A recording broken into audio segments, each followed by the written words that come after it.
নমস্কার কৃষক বন্ধুরা, আজকের আমরা এসেছি মন্দৌড়ি ফার্মে ভিসিকেবির আন্ডারে। এখানে আমরা চিনবো কিভাবে আপনারা দারচিনি গাছ এবং তেজপাতার গাছকে আলাদাভাবে চিনতে পারবেন।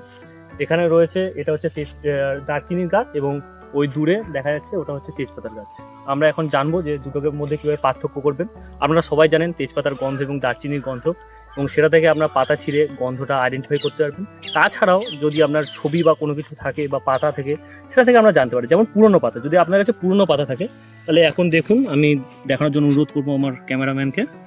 এই যে এটা হচ্ছে দারচিনির পাতা, এটা হচ্ছে পুরনো পাতা, এটা হচ্ছে ডার্ক গ্রিন কালারের অর্থাৎ গাঢ় সবুজ কালারের, এবং পাতাটি একটু চওড়া। এবং অপরদিকে এটি রয়েছে তেজপাতার পাতা, যেটা হালকা সবুজ কালারের এবং একটু লম্বা। এবং যদি পাতাটা কচি হয় তখন কীভাবে পার্থক্য করবেন, দেখুন এই পাতাটা গোল এবং এর যে সম্মুখ ভাগ রয়েছে সেখানে রয়েছে লাল কালারের একটা আভা, যেটি হচ্ছে তেজপাতার মধ্যে নেই। এটি লম্বা এবং পুরোটাই সবুজ।